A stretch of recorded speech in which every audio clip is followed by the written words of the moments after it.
Hi guys, Juan Montenegro. So for today's video, I'm gonna show you the tumbler that I bought in McDonald's. And just to give you a heads up guys, I'm not sure if it's available whole McDonald's here in the Philippines, but the nearest McDonald's here in my house is available. So just to give you a heads up, we have 4 design of this tumbler. If you can see, I believe I put on the screen the 4 design. If you cannot see the picture on my screen, I will leave the picture on my comment section. And if you have a question guys, feel free to ask on the comment section. So just to give you a heads up guys, the mechanics is you need to purchase a value meal with french fries or hash brown. So I choose french fries because I love french fries at McDonald's. What I call this? Love ko to.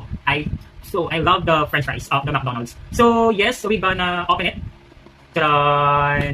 So when you purchase with value meal, to separate, you need to purchase 70 pesos, this tumbler.